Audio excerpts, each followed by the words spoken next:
বৌমা, একটা ভালো পুরনো সিনেমা চালাও তো দেখি। হ্যাঁ মা, দাঁড়ান চালাচ্ছি।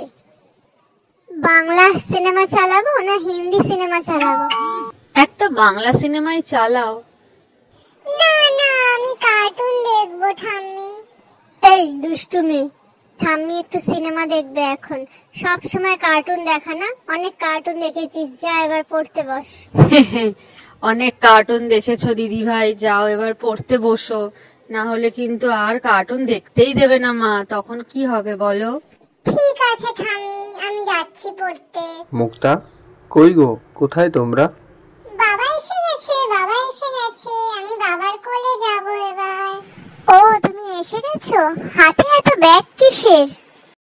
পয়লা বৈশাখে শপিং করে এলাম তোমাদের জন্য। মা, এটা তোমার শাড়ি, এটা মুক্তার জন্য, আর এটা আমার ছোট্ট মিনির জন্য। বৌমা, ওকে একটু জল এনে দাও। তারপর সারাদিন কি টিভিতে কার্টুন দেখা হচ্ছে নাকি পড়াশোনা করাও হচ্ছে? আমি তো পড়েছি বাবা, আমি সকাল থেকে পড়েছি জানো। মা, আন্টি এসেছিল, আমি সকাল থেকে অনেক পড়েছি, এখন একটু কার্টুন দেখছি। ও মা, বাবু কি সুন্দর হয়েছে রে শাড়িটা। বাহ, খুব সুন্দর লাগছে মাম আপনাকে, খুব ভালো মানিয়েছে। বাবা, লেহেঙ্গা এনেছো তুমি আমার জন্য, এটা কি সুন্দর হয়েছে।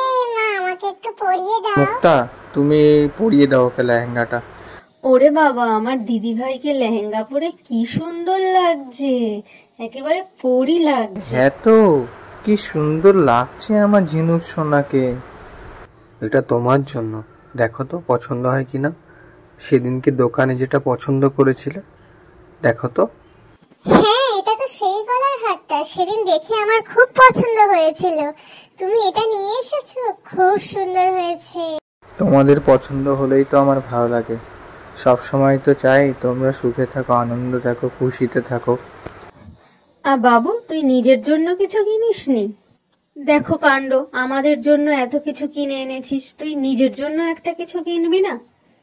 আমার এখন বয়স হয়ে গেছে, আমি কি আর আগের মতো বেরোতে পারি রে? তাই বলে তুই নিজের জন্য একটা কিছু কিনে আনবি না? আমি যদি বেরোতে পারতাম, আমি তো নিয়ে আসতাম। আপনিও যা বলছেন মা, ও কোনোদিনও নিজের জন্য একটা জামাও কিনে রেখেছে? সেই তো আপনাকে না হলে আমাকে গিয়ে কিনে আনতে হয়। ওকে আর বলে লাভ নেই মা, আপনি যদি না বেরোতে পারেন আমি একদিন গিয়ে নিয়ে আসবো।